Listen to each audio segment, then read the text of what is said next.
Hablar de la Reforma Protestante es un tema muy extenso, pero quisiera resumirlo en estos puntos breves.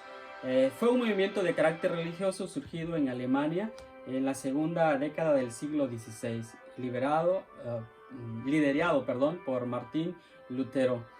La fecha cumbre de esta protesta fue el 31 de octubre del año 1517. Allí, en la puerta de la iglesia del castillo, Martín Lutero clavó sus 95 tesis, donde señalaban las malas prácticas que utilizaba la iglesia católica de aquel entonces. Se le conoce a Martín Lutero, un joven piadoso, misericordioso, en búsqueda de Dios. Y él temía morir y perderse. Es por eso que con devoción buscaba a Dios sinceramente.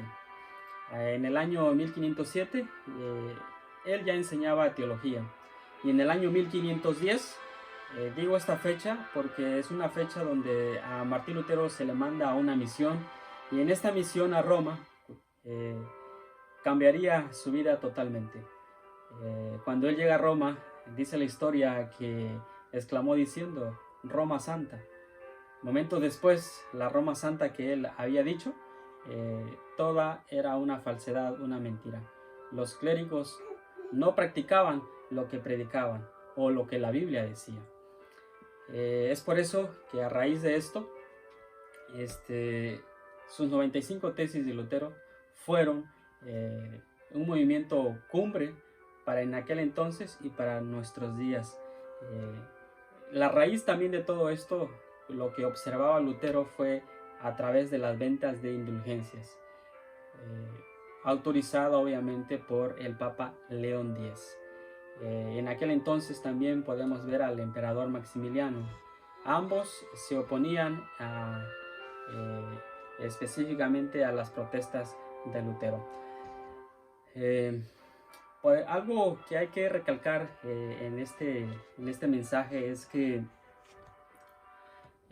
se recolectaban estas indulgencias para beneficio de las capillas a construcción y obviamente para uso también personal, podríamos decir.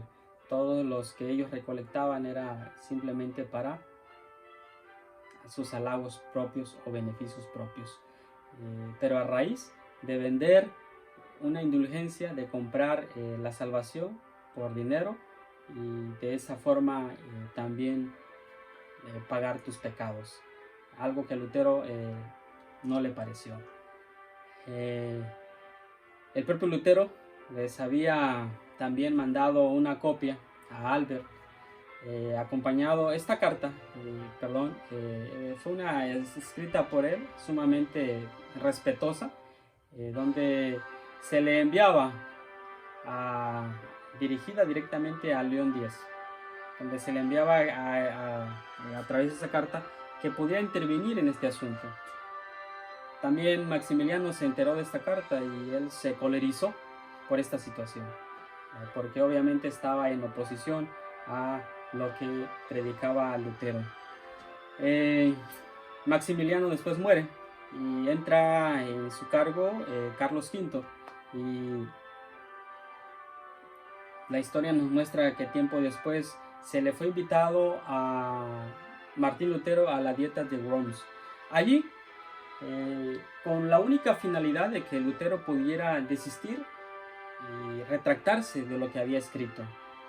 Cuando se le preguntó, Lutero pidió un día más para poder dar su respuesta. En ese espacio, el pueblo, la muchedumbre se enteró que Martín Lutero tenía que estar en la dieta.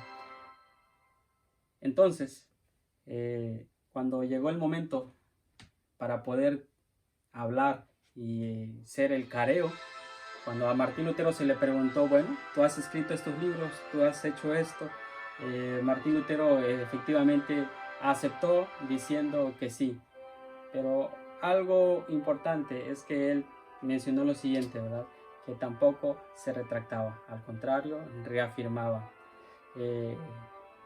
Su interlocutor insistió para que Lutero pudiera retractarse. Y en ello respondió Lutero en su lengua alemán y dijo las siguientes palabras: no puedo ni quiero retractarme de cosa alguna, pues ir contra la conciencia no es justo ni seguro. Dios me ayude. Amén. Él sabía que estaba poniendo su vida en las manos de aquella dieta, de aquella reunión. Después que Lutero abandonó ese lugar, muchos también reformadores de aquel entonces se unieron.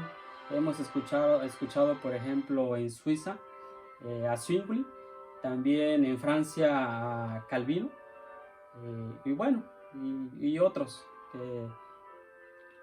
que se unieron a esta causa. Hasta en mayo, el 4 de mayo de 1521, aquí la historia nos habla de un hombre llamado Federico el Sabio. Él ayudó a Lutero a refugiarse, a protegerlo, y lo llevó exclusivamente al castillo de Wartburg, cerca de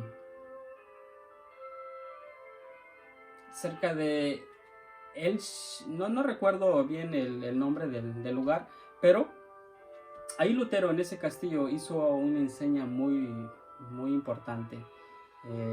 Él tan solo en 11 meses pudo traducir el Nuevo Testamento del griego al alemán, y publicada en el año 1522. A ese testamento se le llamó Testamento de Septiembre. En los años siguientes se publicaron partes del Antiguo Testamento y finalmente en el 534 aparece la edición completa de la Biblia en el idioma alemán. Impresionante de cómo es que una protesta, una persona en busca de Dios, pudo hacer tantas cosas. Bueno, es un gusto para mí haberles presentado estos puntos y ojalá podamos seguir en nuestra fe, en la cual hemos creído, en búsqueda de la verdad.